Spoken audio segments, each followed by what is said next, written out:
Cruz. Thank you, Mr. Chairman. Mr. Woodhouse. Position of sanctions coordinator is supposed to oversee and implement sanctions in an objective and nonpartisan way.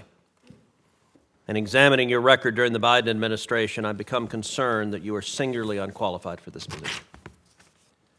Far too often, the Biden administration has politicized sanctions.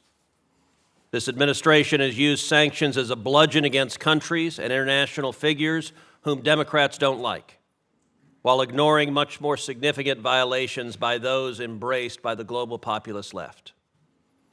You have sanctioned our friends and ignored our enemies. And the mess on the global stage is a direct result of that. Let's start by talking about Israel and Hamas. Hamas has launched repeated wars against Israel during the Biden administration, injuring, kidnapping, murdering thousands of people, including dozens of Americans.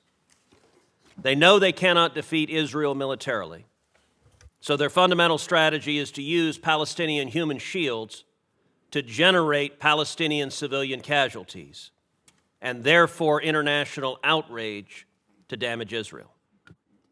To counter that strategy, in 2018, I authored and secured into law mandatory sanctions against Hamas and Hezbollah terrorists for using human shields. In May of 2021, Hamas launched yet another war against Israel, once again using human shields. Mr. Woodhouse, how many Hamas terrorists did you sanction for using human shields during this conflict?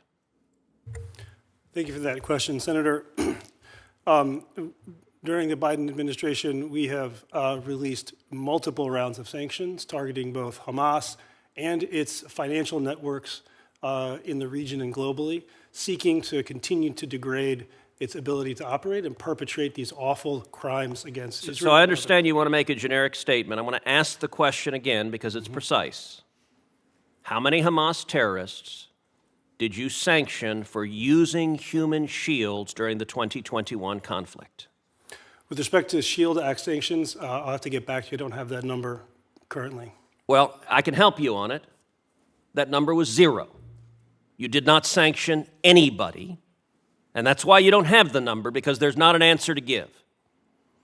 All right, let's move forward. Hamas sanctions, they use human shields. You've got a mandatory obligation to sanction them, but this administration doesn't want to, because in a conflict between the Palestinians and Israel, this administration has decided that you're for the Palestinians and against Israel.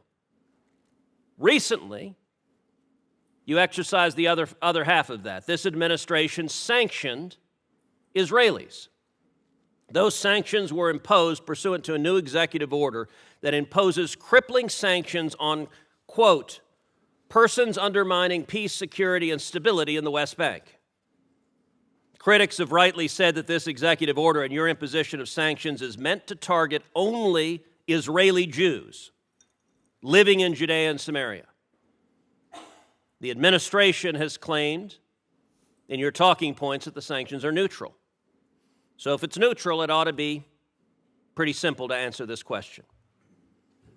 The Palestinian Authority gives hundreds of millions of dollars to terrorists who murder Jews.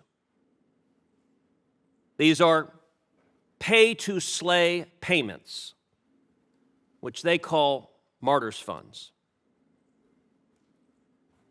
How many sanctions have you imposed on the Palestinian Authority or Palestinian officials for paying for the murder of Jews? Thank you for that question, Senator. The program that you just referenced has been very recently established. There's been one round of sanctions imposed under that program. I can't preview future action. All on Jews? The first round did, the targets were all Israeli. Yes. Well, and clearly in the wake of October 7th, you're looking at Hamas terrorists who murder 1,200 people, who rape women, who murder children. And I'll tell you, it was sickening. A number of us sat here. The chairman of this committee arranged for us to listen to stories of the horrors that came on. Why does the Biden administration look at that and say, clearly what we need to do is sanction Israeli Jews, but we don't sanction Hamas. We don't sanction Hamas terrorists for using human shields, and you don't sanction the Palestinian Authority for essentially offering rewards for the murder of civilians. Why not? Senator, President Biden and the administration have been very clear that the United States stands behind Israel's right to defend itself against these attacks. Okay. We also have imposed... Except for the fact that you are only sanctioning our friends and you're not sanctioning our enemies. All right, my time has expired, but I want to ask one last thing. You've screwed up sanctions in the Middle East. You've screwed up sanctions in Latin America, which could be an entire other round of questioning. But let me end with this. Screwing up sanctions also caused the war in Ukraine. If you knew in 2021 that allowing Nord Stream 2 to be physically completed would convince Vladimir Putin that he was able to destroy Ukraine's energy infrastructure and then invade Ukraine, would you still have made the same decisions you made then about Nord Stream 2 to give Putin a multi-billion-dollar gift and an invitation to invade Ukraine? Thank you, Senator. When Russia began that invasion, they had already heard from the president, standing next to German Chancellor Scholz, that if Russia invaded, Nord Stream 2 would be no more. And Chancellor Scholz said that there was no disagreement. If Russia invaded, so did that work? I find your answer astonishing. Well, Nord Stream 2 is no more. Are you claiming responsibility for that? No. You'll make news if you're saying that.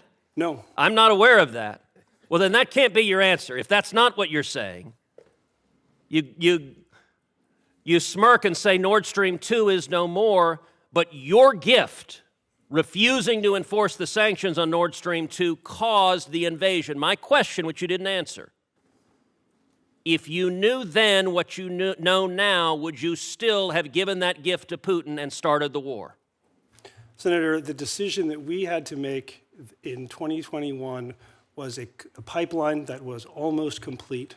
The Secretary has been clear. Are you going to answer the question? Would you have made the same decision knowing what you know now, yes or no? The decision that we had to make at that time was based on the facts and realities available at that time. It was staggeringly wrong. All of us told you it was staggeringly wrong. You didn't listen to us, and it caused the war because you put ideology above the interest of America and above the interest of our allies.